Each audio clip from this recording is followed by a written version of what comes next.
In this video, I'll be showing you how to full screen in laptop and PC. It's a very simple method, so if you find this video helpful, be sure to drop a like and subscribe. So the first one is, let's say you're on a browser or anything like that.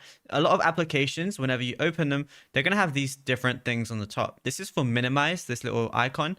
This one is to basically go ahead and full screen, and this one is to close it. So what we're going to do is press this one, and as you can see, I'm now in full screen. And now basically there's going to be other times, let's say you're playing a game or something, but you might be in like a 720p resolution, or it might just not be full screen, which can be pretty annoying because you might be in a window display like this. So what you can also do is just double click the top like this and it goes full screen. So I just double clicked and I can just go back to normal like this. And then what I could also do is press and hold down Alt and Enter. When you hold down Alt and then press Enter, whatever game you're on is also going to full screen. Now, there's also certain games where it won't work. So what you're going to have to do is go to the settings within that game and then change it to full screen that way. And then you'll be good to go.